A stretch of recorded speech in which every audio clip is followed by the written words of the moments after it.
Hello everyone, नमस्कार। आज के इस लेक्चर में हम लोगों ने देखना है कि इल्तुतमिश के कार्य और उसकी उपलब्धियां क्या क्या थी। देखिए, इससे पहले के लेक्चर में मैंने आप लोगों को बताया था कि किस तरीके से दिल्ली सल्तनत में गुलाम वंश की स्थापना होती है और किस तरीके से इल्तुतमिश आता है। तो आज इल्तुतमिश के कार्य और उसकी उपलब्धियों के बारे में जानेंगे।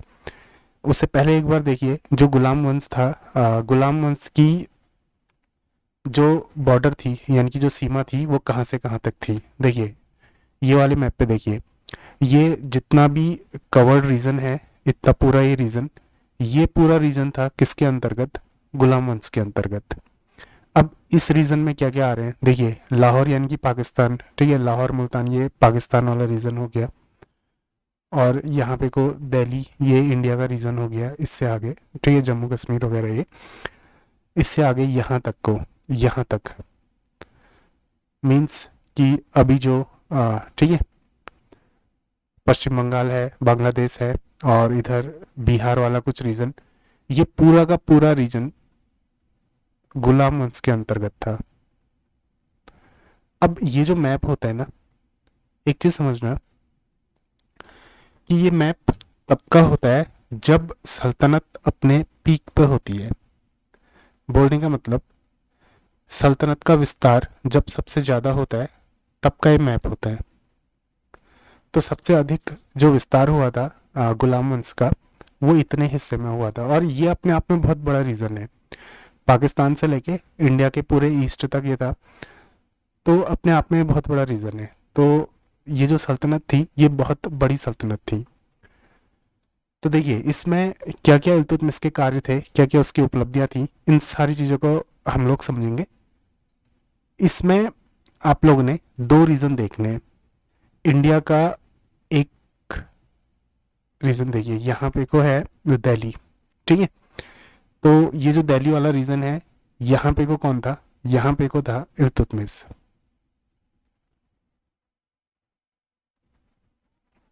यहाँ पे को कौन था? इल्तुतमिश था, दिल्ली वाले रीजन पे।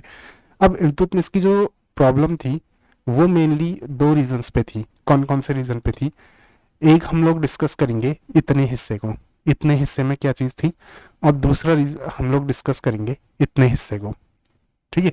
इन दोनों हिस्सों को जब डिस्कस करेंगे तो आप लोगों को समझ में आएगा कि किस तरीके से इल्तुतमिश ने परेशानियों का सामना किया और किस तरीके से अपनी कठिनाइयों को दूर करके आगे बढ़ा।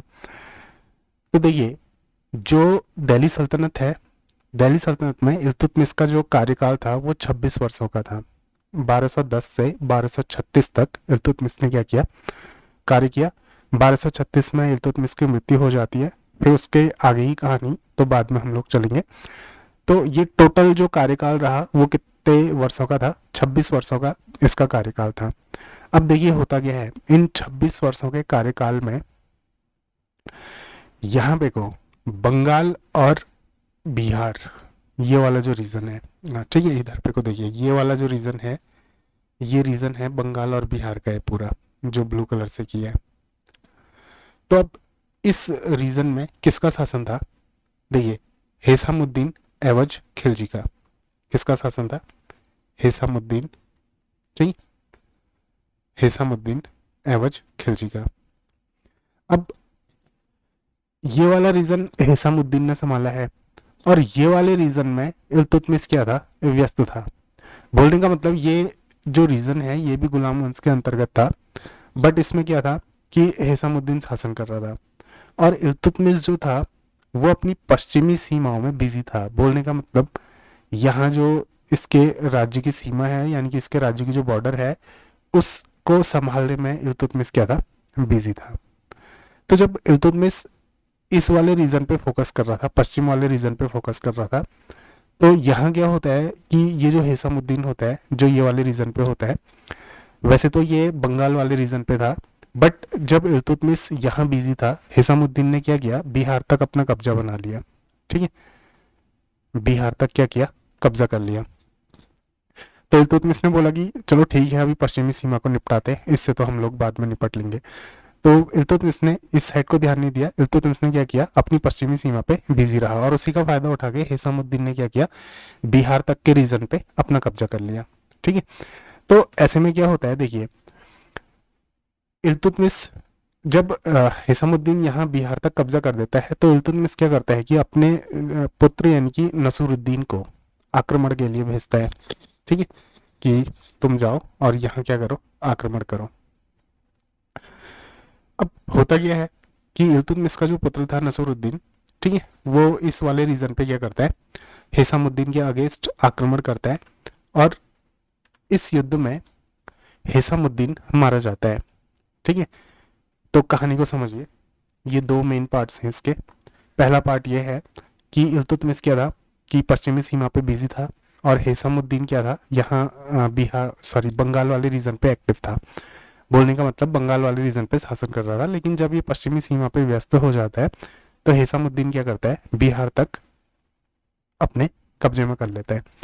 तो अब ऐसे में क्या होता है कि इल्तुतमिश अपने पुत्र नसूरुद्दीन को भेजता है आक्रमण करने के लिए। इस आक्रमण में हिसामुद्दीन क्या होता है, मारा जाता है, ठीक है।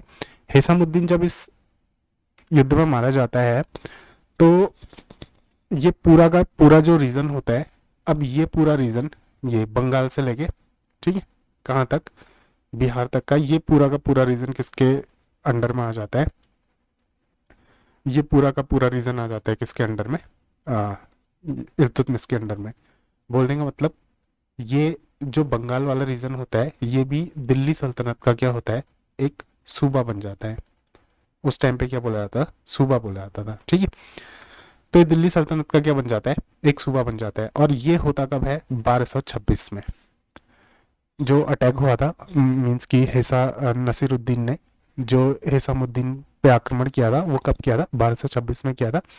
तो 1226 में क्या होता है कि दिल्ली सल्तनत जो है, सॉरी बंगाल जो है वो दिल्ली सल्तनत का क्या बन जाता है, एक सूबा बन जाता है।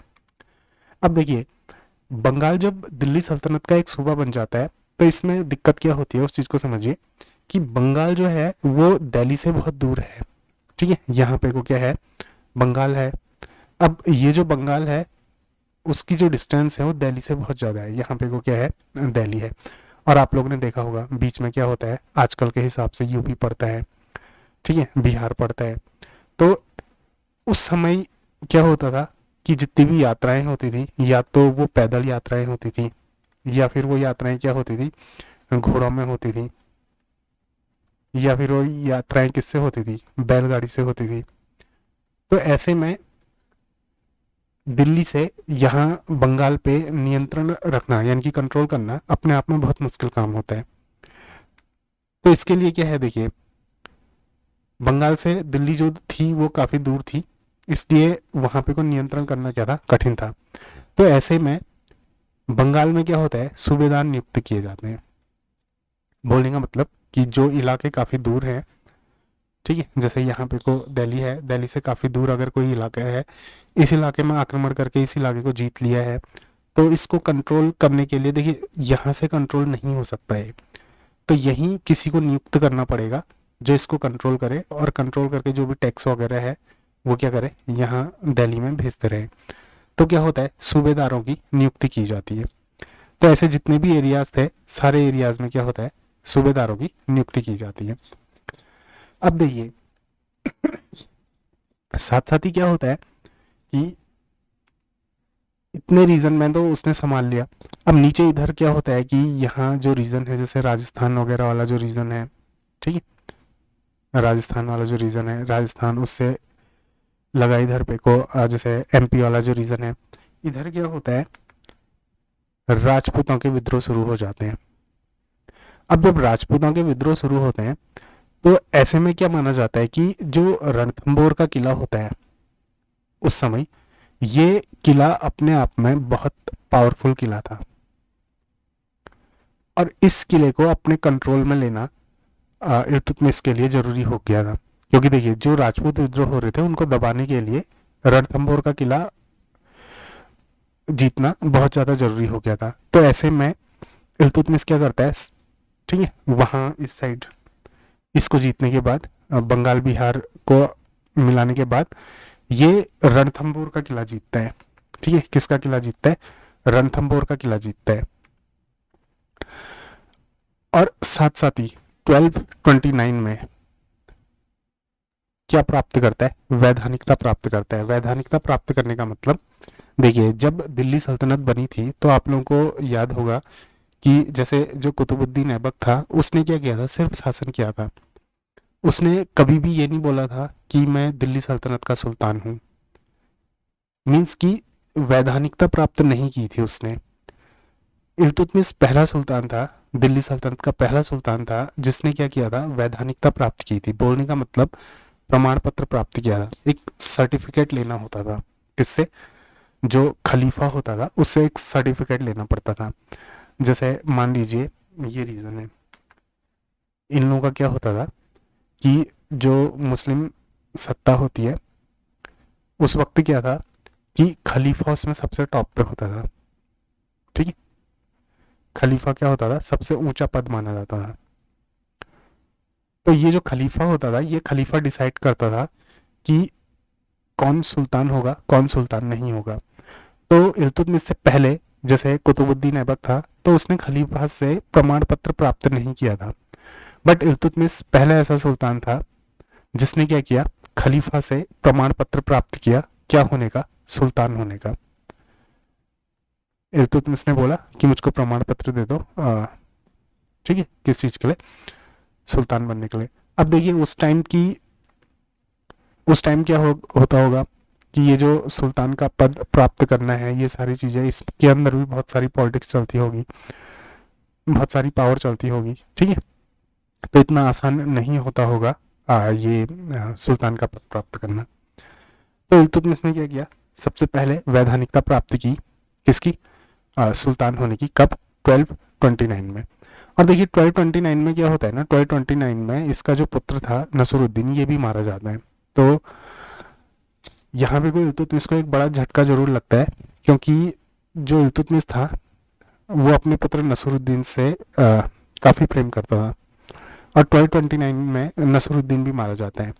ठीक है, और देखिए जब वैधानिकता प्राप्त की, तो वैधानिकता प्राप्त करने के बाद इल्तुतमिश वो पहला सुल्तान था जिसने खलीफा के नाम के सिक्के चलाए। ठीक है, क्या चलाए, सिक्के चलाए।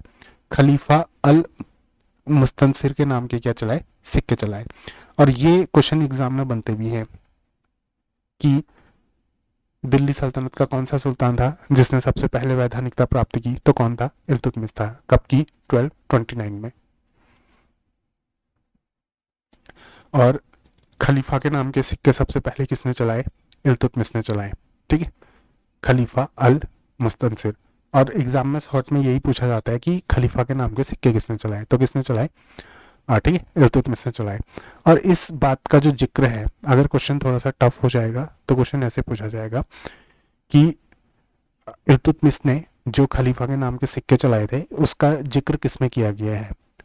तो देखिए मिनहाज उस सिराज, इनकी एक पुस्तक है तबकात ए नासिरी। तो इसमें इस बात का जिक्र किया है कि इल्तुतमिश ने ही सबसे पहले क्या किए, खलीफा के नाम के सिक्के चलाए। और ये भी याद रख लेना कि तबकात ए नासिरी किसकी पुस्तक है, मिनहाज उस सिराज की पुस्तक है। ठीक है, फिर क्या हुआ, जैसे मैंने आप लोगों को बताया था कि 1229 में क्या होता है, इसके पुत्र की मृत्यु हो जाती है। और मृत्यु होती है तो मृत्यु का झटका भी बहुत ज़्यादा था। ठीक, फिर देखिए ये अपने क्रम को, लेकिन पुत्र की मृत्यु के बाद ये रुकता नहीं है, ये अपने क्रम को क्या करता है, आय को जारी रखता है। और इसी क्रम में इसने देखो जैसे 1234 में क्या किया था, महाकालेश्वर मंदिर को ध्वस्त किया था। और इसी के इस टाइम पे क्या हुआ था, देखो बहुत सारे ऐसे हिंदू थे जिनको मुस्लिम में कन्वर्ट किया गया था, मुस्लिम धर्म में कन्वर्ट किया गया था। मीन्स कि उनके सामने दो ऑप्शन रखे गए थे। ठीक है, कि या तो आप मुस्लिम बन जाओ, मुस्लिम इस्लाम को कबूल कर लो, या फिर मर जाओ। ये दो ऑप्शन रखे गए थे। बट ये क्रम बहुत ज़्यादा नहीं था। मीन्स कि ये जो काम किया गया था बहुत बड़े पैमाने पे नहीं किया गया था, क्योंकि देखो इल्तुतमिश जो था वो एक दूरदर्शी क्या था, वो एक दूरदर्शी शासक था। बोलने का मतलब उसको पता था कि ये काम बड़े पैमाने पे नहीं किया जा सकता। आप लोग एक चीज सोचो, जैसे एक शासक है, ठीक है, इल्तुतमिश है। अब जैसे इल्तुतमिश था तो इसने तुर्काने चहलगानी बनाया था। तुर्काने चहलगानी क्या होता था, 40 गुलामों का क्या था, एक दल था। उस टाइम पे और भी लोग होते होंगे जो क्या होते होंगे, पावर में होते होंगे। तो एक अकेला इल्तुतमिश ये काम नहीं कर सकता कि बहुत बड़े पैमाने पे हिंदुओं को किस में कन्वर्ट कर दे, मुस्लिमों में कन्वर्ट कर दे। बहुत बार क्या होता है कि कुछ और भी तत्व होते हैं जो ये काम करते हैं। हाँ, इल्तुतमिश का सपोर्ट जरूर रहा होगा, बट इल्तुतमिश ये भी जानता था कि बड़े पैमाने पे अगर ये काम किया गया तो वहाँ की जो हिंदू जनता है, ठीक है, वो नाराज हो जाएगी। और हिंदू जनता अगर नाराज हो गई तो फिर इनके लिए टिके रहना मुश्किल हो सकता है। तो इसलिए ये काम हुआ जरूर था, और ये हर शासक के शासन काल में हुआ कि जो जैसे जबरन क्या होता है, धर्म में कन्वर्ट करना होता है। तो ये ऑलमोस्ट क्या होता है, हर शासक के शासन काल में हुआ, क्योंकि ये उस टाइम की सिचुएशन ही ऐसी थी। उस टाइम की सिचुएशन क्या थी कि पावर में रहोगे तो ही जिंदा रहोगे, और एक शासक के लिए पावर में रहना बहुत ज़्यादा जरूरी होता था। अदरवाइज क्या होगा, उसको कोई दूसरा रिप्लेस कर देगा। तो ये काम हर बार हुआ, बट इल्तुतमिश के शासनकाल में ये बहुत बड़े पैमाने पे नहीं हुआ, क्योंकि एक तो सत्ता क्या थी, नई नई जमी थी, और इल्तुतमिश क्या था, एक दूरदर्शी शासक था। तो वो जानता था अगर हमने ये काम बड़े पैमाने पे किया तो हमारे लिए प्रॉब्लम क्रिएट होगी, ठीक है। तो इसको में देखिए, जैसे महाकालेश्वर मंदिर ध्वस्त किया, और इसी के समय क्या हुआ था कि अवध में पृथु का विद्रोह भी हुआ था। तो ये भी आप लोग याद रखना कि पृथु का विद्रोह किसके शासनकाल में हुआ था, ये इल्तुतमिश के शासनकाल में हुआ था, ठीक है। और देखो 1236 में खोखरों के विरुद्ध जो इसका अभियान था वो अंतिम अभियान था, और ये अभियान जो हुआ था, ठीक है, 1 मिनट, इरेजर, ये अभियान जो हुआ था वो हुआ था 30 अप्रैल 1236 को।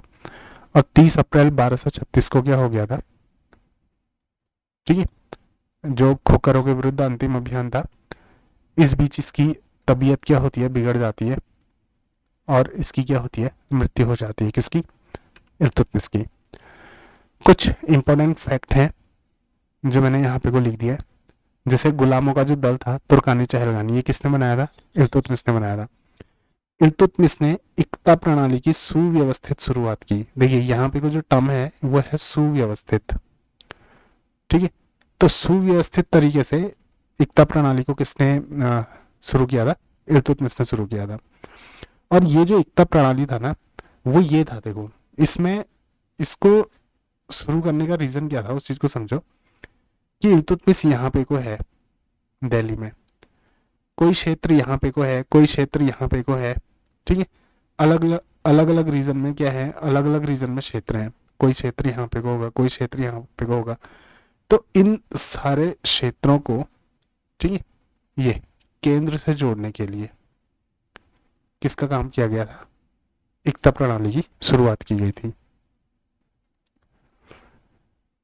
एकता होता क्या था, ये एक भू राजस्व क्षेत्र होता था। बोलने का मतलब जमीन का एक हिस्सा क्या होता था, किसी को दे दिया जाता था, बोल दिया जाता था कि चलो ये हिस्सा तुम्हारा होगा, तुम इस हिस्से के क्या हो, मालिक हो, बस हमको क्या करना, साल में टैक्स देते रहना, ठीक है। और सबसे पहले जो शाही सेना रखने का, ठीक है, ट्रेंड चलाया था, वो भी किसने चलाया था, इल्तुतमिश ने ही चलाया था।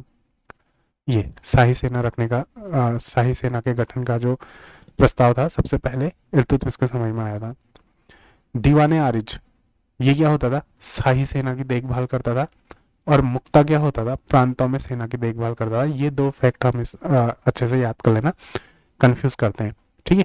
देखो जो शाही सेना होती थी ना, मीन्स की जो इल्तुतमिश की खुद की सेना होगी वो होती थी, उसकी देखरेख कौन करता था, दीवाने आरिज। जैसे सॉरी, जैसे आज के टाइम पे होता है ना कि जैसे सेना है तो सेना के एक हिस्से को एक अफसर संभाल रहा होगा, ठीक है, जैसे जल सेना है, थल सेना है, इन सब के लिए अलग अलग। तो उसी तरीके से जो शाही सेना है तो उसको कौन संभालता था? दीवान आरिज। और जो प्रांत होते थे, प्रांत यानी कि जो छोटे छोटे सूबे, ये सूबों से मिलके जो एरिया बनता था वो प्रांत होता था। मीन्स कि छोटे छोटे एरिया, इनको क्या बोला जाएगा? सूबा बोला जाएगा। इनसे मिलके क्या बनेगा? एक बड़ा क्षेत्र जो बनेगा वो क्या हो जाएगा? प्रांत हो जाएगा। प्रांतों में जो सेना की देखभाल करता था वो कौन करता था? मुक्ता नाम का अधिकारी करता था। तो ये जो दो फैक्ट हैं, ये दो फैक्ट आप लोग क्या कर लेना, याद रख लेना।